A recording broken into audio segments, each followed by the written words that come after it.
Hello বন্ধুরা, সবাই কেমন আছো? সবাই ভালো থাকো, সবাইকে ভালো রাখার চেষ্টা করো। বন্ধুরা, বলছিলাম কি, এটা হচ্ছে চাষি ভাইরা সব সরকারের আন্ডারে ধান নিয়েছে, এখানে একটু দাম বেশি পাওয়া যায়।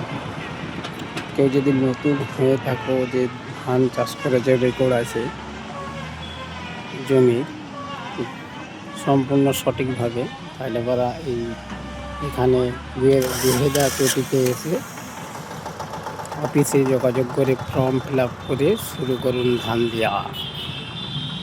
এখানে দাম বেশি পাবে। এখানে দাম হচ্ছে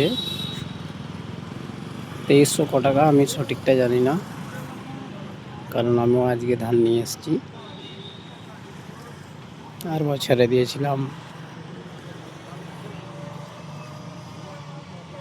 এবছরে কত দাম তা আমি জানি না।